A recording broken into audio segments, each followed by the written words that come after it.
Welcome to the bizval podcast.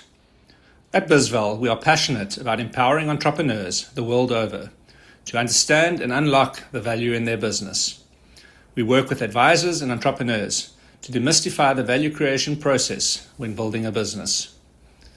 At bizval, we know how tough it is to grow and run a business, which is exactly why we've made valuation simple to understand, accurate, and affordable.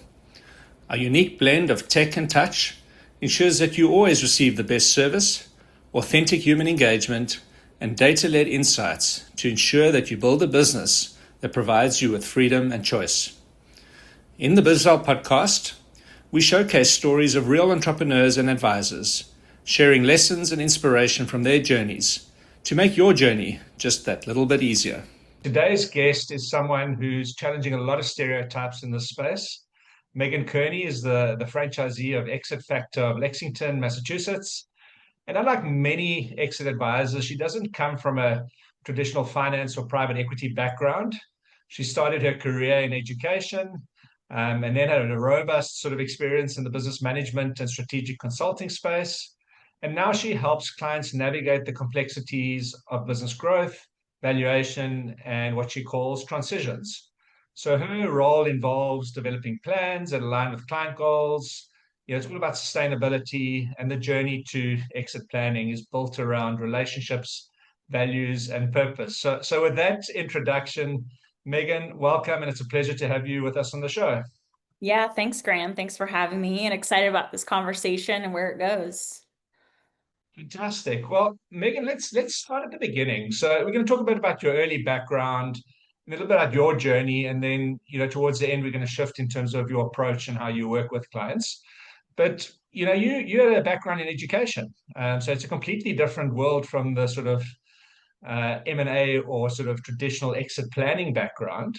What drew you into the education field initially? Yeah, that's a good question. And like you said, yeah, I have a background in education. I was going to be a third grade teacher, and I've always had this love for teaching and helping others learn. I think even at a young age, I was the one volunteering and mentoring and finding ways to Mm. give back and felt like I had this desire to educate others. And it's always just been a part of who I am. And so even though, I'm in a completely different space now with exit planning and M&A, that core piece I feel like hasn't changed.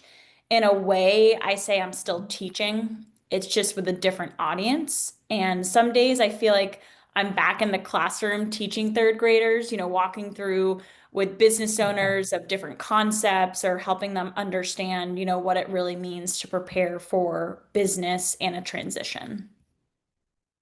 So, I mean, even before you started your own business, you were already in the business of transformation, just in a different setting. And it reminds me, I had a mentor back in my corporate days. He said, when you're presenting to a business owner or to an exec, imagine that you are presenting to a room full of, you know, class five students or Yep. grade five students. Tell them what you want to tell them again, and keep it simple. At the end of the day, it's about connecting with business owners where they're at. So, as I say, you've got a fantastic grounding to do what you do, I guess. Yeah, and I think that desire really to help people grow, learn, and transition is important. And that's actually what led me into looking at first, before buying this business, I was looking at buying an already existing small business. And that Mhm. evidently led to me realizing, wow, a lot of these small businesses need help, which led me Mm. to exit planning, figuring out exit options for these small business owners. Absolutely. So before we get into sort of your transition into, let's say buying the franchise and starting your own business, and maybe just give a little bit of a journey from education into the sort of business consulting and strategy, and then, yeah, what actually brought you into the sort of exit planning space? If you can give our listeners just a bit of a background. Yeah, so it came down to I was in the tech space before this as well as the financial space a little bit, but really Mm. it felt like I wanted to be a part of a new challenge. And I realized that business owners need so-called teachers. And many Mm. entrepreneurs don't think about their exit until it's too late. And that's a very common thing that I reiterate all the time. Start planning day one of your business. And I saw how, education, empathy, and structure could really transform that process. And that's what's continued to lead me down this path of pursuing a franchise, small business like I am today. Yeah, I mean, I think you touch on a couple of important points there. When it comes to business owners, it's not just the numbers and the systems and the processes.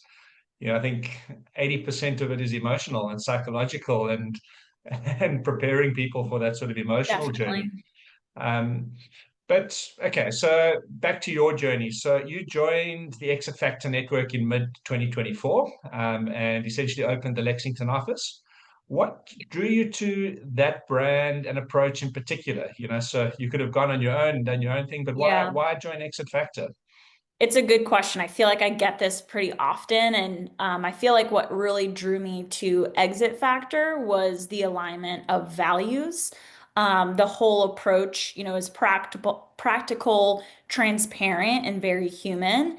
And it's about helping founders prepare for their next stage with confidence.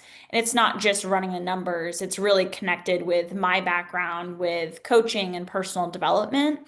I also love that Exit Factor as a whole is part of United Franchise Group. So that's what owns Exit Factor franchise.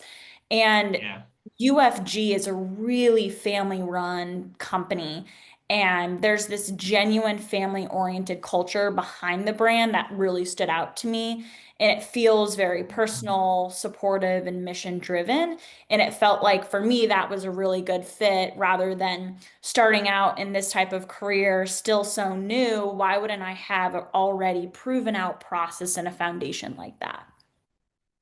And I think that's so important, right? I mean, this is your first sort of foray into being an entrepreneur yourself. And having that support structure, other people, other franchisees that you can lean into, Hmm. is super, super helpful, and that sort of, I guess, ready-made support, an operating model, and all those good things. Okay. But Definitely. whilst it's helpful, um, it doesn't mean that you're going to have instant success as an entrepreneur. So you've kind of been at this now for just over a year, calling yourself an entrepreneur. So let's talk a little bit about that sort of first year. What have been some of the biggest lessons and challenges that you faced, I guess, in your transition into the sort of exit planning journey? Yeah, so many things come to mind when you ask that question because the Yeah. first thing is like being a go-getter myself.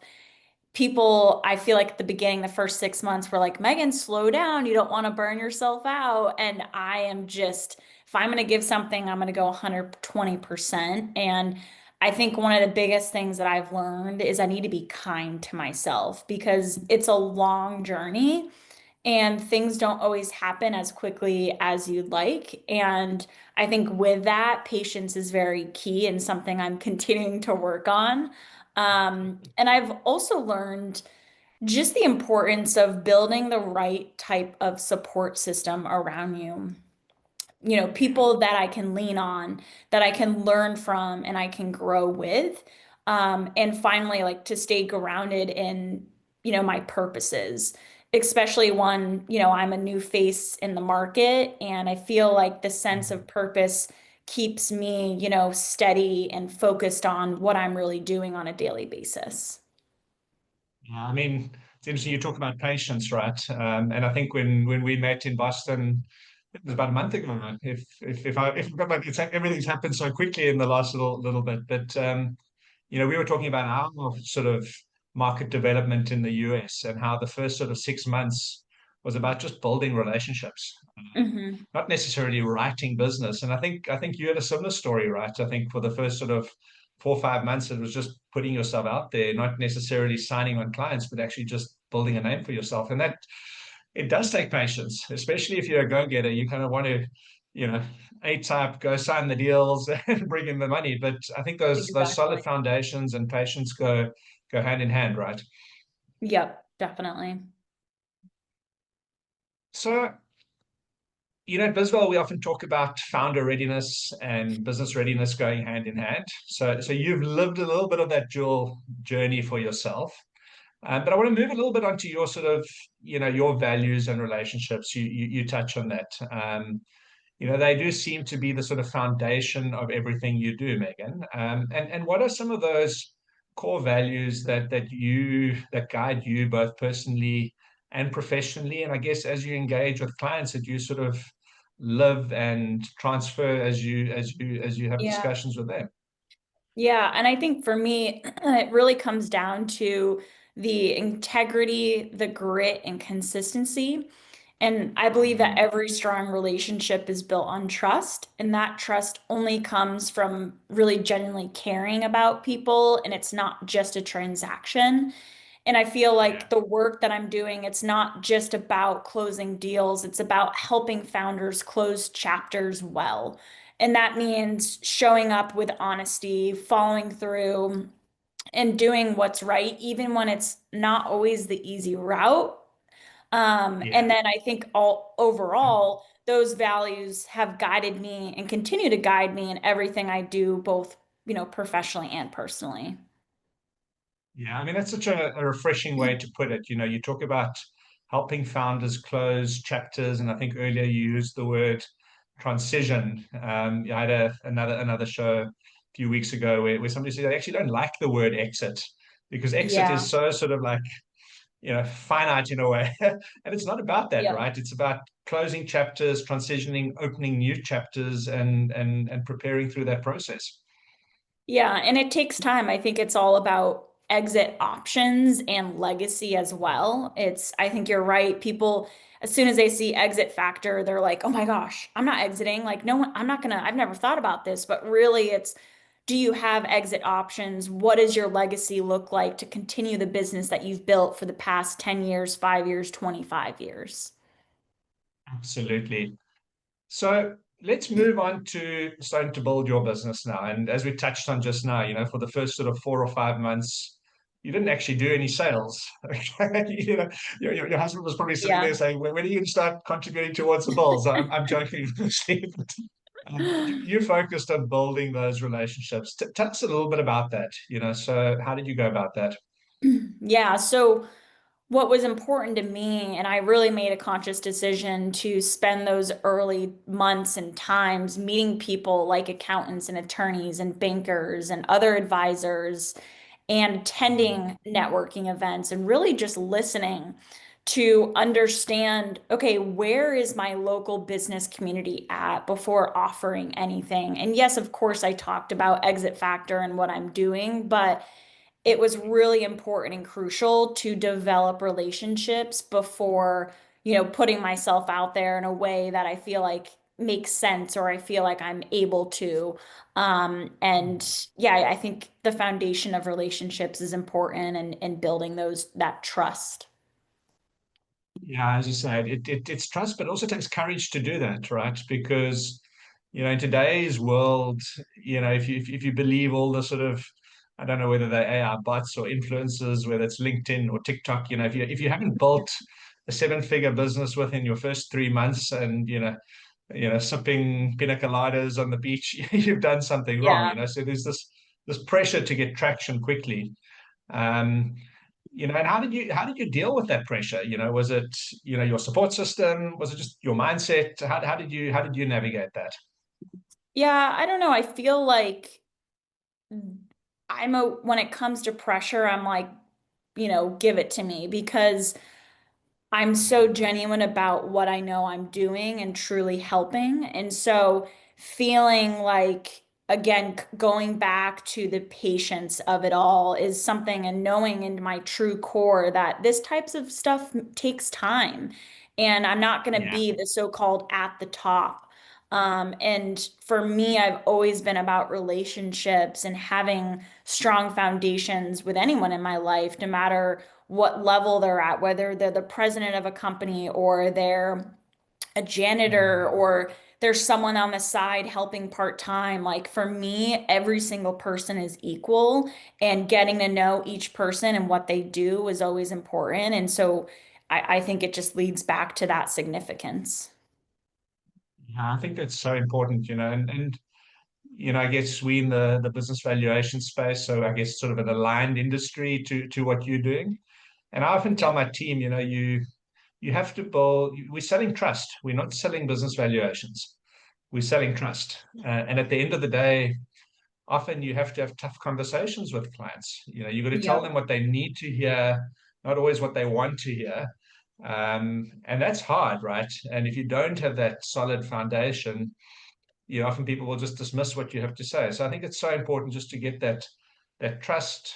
As you say, listen more than you talk, certainly initially, and then you can start to do really cool things from there. Yeah, definitely. So then, we spoke about your background in teaching. You've been in tech, you've been all over, but you know, typically when you talk exit planning, I think there's a bit of a stereotype that jumps to mind. Yep. You hear about the silver tsunami. It's like Not you me. know, the middle-aged graying person. Maybe I fit the stereotype, but you're breaking that mold. You a woman in a field that's still very male dominated. You don't come from that traditional finance background. Um, let's get a little bit vulnerable here. Did you face any challenges initially in terms of being taken seriously? Let's talk a little bit about through that journey. Yeah, I mean, honestly, Graham, it's been not an easy, I would say, past year in that regard. I think it's made me more vulnerable and aware of what women deal with on a daily basis because now, as a young woman, I'm dealing with it and not dealing with it, but coming up and seeing these as, wow, I didn't realize that there is actual people out here saying and doing these types of things that would ever put someone down. And I think especially at the beginning, there were different moments when people would ask, so what's your background in deals? Or assume I was new to the business. And sometimes they even assumed that the older consultant who was with me, who works for me, was actually my boss. You're a So note taker. so there were lots of moments where, of course, in that moment, I wasn't going to call out, oh, this is actually a consultant of mine. I said, oh, we're teammates. Like, I'm not Yeah. looking at the dynamic of higher level, but the fact that because someone was older than me and they're a male and they have gray hair, that they're my boss. And so, every day, honestly, and a lot of networking events, I've had to kind of shift and be a little bit more open-minded and be strong when it comes to that. But I feel like over time, those conversations have shifted a little bit. I think once people saw my drive, my passion, and trusted me and saw that I have showed up for everything, it became clear that I was a lead and it was someone that they could trust and I could add real value. And, I will say I still deal with comments about being a young woman business owner, but I feel like I have gained a lot of people's trust. And as women, we unfortunately have to give 200% and go beyond for any person that if they were an older male, that they would do just casually. And so it takes 200% of our effort to get to that level of someone that just gives a little bit of effort. Yeah, and I think that is so true, but I think at the end of the day, it is that I'll say two things to that. One is authenticity is what people remember. I think that in Mhm. itself is a differentiator. And I think, you do have that air of authenticity. What you see is what you get, but there's a deep-seated compassion and kindness. But the other thing, I guess, it's probably also a little bit of a natural selector when it comes to who wants to work with you. So, Yep. equally, I guess you don't want to work with people who are, misogynistic, kind of, you're the note taker, and so that's a Yeah. way, I guess, also that you can filter your clients and turn it into an advantage, I guess, rather than being, the victim and what have you. And I think that probably resonates with your audience. Yes, it takes longer. Yes, it's harder. We have to acknowledge that. But I think, you're able to carve out a niche which, is uniquely you. And I think in the Yeah. long term that will serve you well.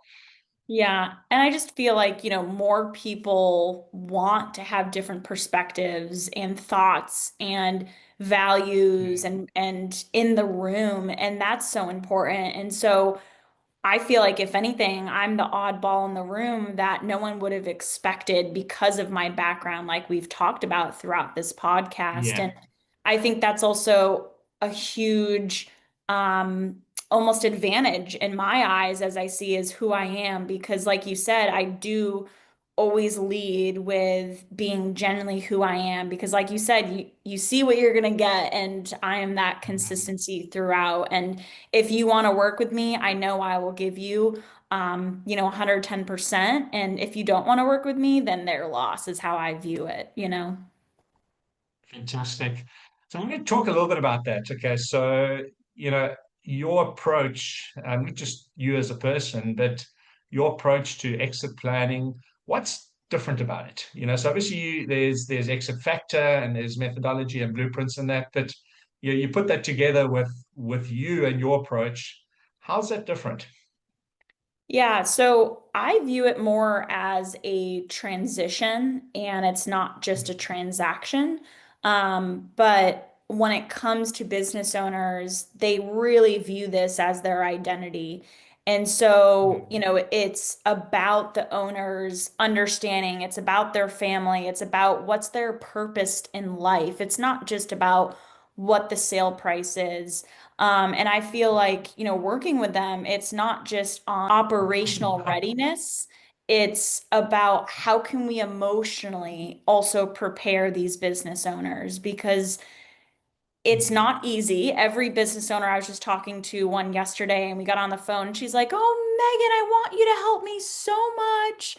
Um, I am just burnt out. I feel like a slave." Like, they come at you in full swing and it becomes so emotional that they just don't even know where to start. And so, in those moments, I get to ground them to really ask them and dive into what are their goals and what does that look like and how can we get them to that next step. Yeah. I mean, so it's part counselor and part strategic planner. I think Yeah. it's an equal. In fact, I mean, when I look at what we do at bizval as well, it's actually not about the valuation number. It's that human side that actually determines success or not. Nowadays the Yep. reality is you can go and pop something into ChatGPT or AI. It'll probably give you an answer. You know, give me a, I don't know, blueprint for my exit planning. Yep. It can probably do that reasonably well. But what it doesn't have is that sort of connection and that understanding and context, which you bring to the table, right? Definitely. Yeah. And I feel like the emotional part is greater than most, I feel like people realize with being a business owner and the need to really support them in that level. Absolutely. So, Megan, I'm going to move on to sort of the last section, and then we'll do a bit of a rapid fire round. It's just a bit of a fun thing we do to get to know you a little bit deeper. But let's just talk about some of the common mistakes that you see in exit planning. Especially from an entrepreneur side, what are some of the things that you know entrepreneurs don't think about, and where you can really kind of step in and add value? Yeah, I think the first one is start now. A lot of entrepreneurs, business owners, they start too late to really understand what their business looks like holistically because they're too focused on spending, you know, what they've been doing for 20 years in their business on that. And so the first thing is start thinking about your exit options now and what that looks like. I think another one is, you know, exit planning isn't just about selling. We really are working with financial partners of ours to understand how can we design a future for the business owner that is best for them. And so we Yeah. partner with financial firms because if you don't know what your business is worth today, how can you ever plan, especially with business owners? It's your biggest asset. plan for the future in the next, 10, 15 years or even next year. And so we partner and work with a lot of firms in this regard because it's so important to overlap, your financials, unfortunately, are very synchronized with, your business as well. So those are a few that come to mind at first. Yeah, I think, I mean, there's sort of age-old wisdom in that. If you think of Stephen Covey, I think he says start with the end in mind and start soon. Yep. And then also, as you say, that sort of part around it's not about the deal. It's not actually about the sale. It's about creating optionality. It's around thinking, what are my alternatives? What are the different things that I can do? So it's about designing what that future looks like. And, I guess, it's one of those things which is important, but often not urgent. And I guess that's why some business owners leave it too late. They know that they need to do it and they never get to it. So, if you can have those conversations early, start to build that trust. It's not like, I'm burnt out and I need to get out of this business. That's the worst time to sell, right? Yeah, definitely. Yeah. Yeah. Megan, I'm ask a little bit about you now. So these are really rapid fire questions. I think, you've shared a wealth of wisdom. I'm going to give you a chance to give some closing thoughts shortly, but we call this our rapid fire round. It's really Oh just gosh. 5 quick questions. So first question, coffee or tea? Ooh, I've rapid fire. I'm now starting to drink coffee, but I never liked coffee. You're in Boston, it's got to be tea. Well, you threw the tea over the ship, right? Yep. Okay. Are you a morning person or a night owl? Probably neither. I'm like midday, ramped up, like full of energy. Morning and night, I'm fine, but midday, I am like the most productive you will ever find me. I've never heard that before. It's always morning or night. So you're the first one who said you're a midday person. I get to midday and then I go into this like slump. So I need to go and either have a swim in the gym or do something. But yeah, I'm definitely a morning person. So you're a midday person. Yep. um, what's your favorite book or podcast? Favorite book, that's hard. I've read so many within the past like 3 years, but more recently, I would say The Mountain is You, and it's a really good one by Brianna West, I think, or Weist, but that's book more recently that I've read. And then podcast, probably The Transition Table, which is a podcast that um, I have started with another Exit Factor franchisee, and we talk and educate business owners all about, what it means to transition and helping them prepare for that. Fantastic. I was gonna mention that. I mean, I think for those listening, check it out. I mean, Megan is probably a way better podcast host than I am, and but No, I think just to touch on that, and what I love about this industry is it's about an ecosystem. There's so much opportunity in terms of there's so many businesses that are unprepared. They need help along the journey, and I'm going off piste here. Is this is about community of exit planners, valuation professionals, all of that, actually trying to lift the tide so that business owners can have better outcomes. And I think that's probably what drew us together in the first place. Is I think we shared that philosophy around. You spoke about it definitely. earlier. You bring in advisors where you're necessary. It's not about you doing everything. It's about playing a role in an ecosystem to lift the tide for everyone, basically. Yeah. Okay, let's talk about your leadership style. One word that describes you as a leader. Ooh, I would say genuine. You think I can echo that? What you see is what you get. Okay. Last question. If you weren't doing exit planning now, what would you be doing? Yeah, I would probably do some sort of still form of teaching to some capacity. I don't know if that's like a business coach or I don't know what it would be, but it would be some capacity of teaching to some level. Yeah, I think once you've got teaching in the blood, you can't get away from it. I mean, Yep. I come from a family of teachers. My mum was a teacher, so it's my wife's mum was a teacher. So it's something which is, yeah, I think you're born with it in the blood, and you just can't get it out of the system, right? Yeah. I don't think traditional teaching I will do, but teaching in general. It's a mindset rather than standing Yes. behind a desk and lecturing. Exactly. So, Megan, it's been just such an inspiring conversation. As you say, the word authenticity, I mean, genuineness, I think, the way that you kind of just get your message across is so powerful and so real. So, thank you for bringing, I guess, such heart and passion to an industry that's often all about the numbers and the head. And I think it's really, just refreshing to see that. So, any closing thoughts from your side? Any message you want to share with the listeners before we wrap up? Yeah, and I think, Graham, I just want to add that yes, we do. We're in a similar space, but the fact that Graham really brings people, kind of like you said, in this ecosystem together, it really shows kind of who you are as a person and building beyond, there's so much business out there, but how can we help build each other up? And I think you do such a great job of that. And I really appreciate you letting me be, on your podcast and helping founders, see exit planning as something empowering and not intimidating. And we're all in this together and no one's perfect, but we can just continue to uplift each other.